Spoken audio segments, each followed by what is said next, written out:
તો હવે આપણે ગુજરાતના ડુંગરોના ઘણા બધા સવાલો પૂછ્યા છે અને બહુ નજીકમાં છે. આખી સિરીઝને જરૂરથી ફોલો કરજો. બીજી રીલ્સ ના જોઈ હોય તો જોઈ લેજો. તો આજના 3 સવાલો હું આપને પૂછી જાઉં.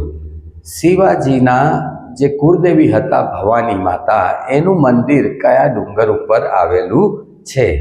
બીજું પૂછાય છે, હંમેશા યાદ રાખજો, ચાંદપીર બાબાની દરગાહ કયા ડુંગર ઉપર આવેલી છે? અને સિમ્પલ સવાલ છે પણ કદાચ તમને ખબર છે કે નહીં, ગુજરાતનું એકમાત્ર હવા ખાવાનું સ્થળ કોને કહેવાય છે? તો આ 3 સવાલો આજે આપણે તૈયાર કરી નાખશું. તો પહેલો હતો, શિવાજીના કુળદેવી ભવાની માતાનું મંદિર પારનેરાની ટેકરીઓ પર આવેલું છે. ચાંદપીર બાબાની દરગાહ પણ પારનેરાની ટેકરીઓ પર જ આવેલી છે.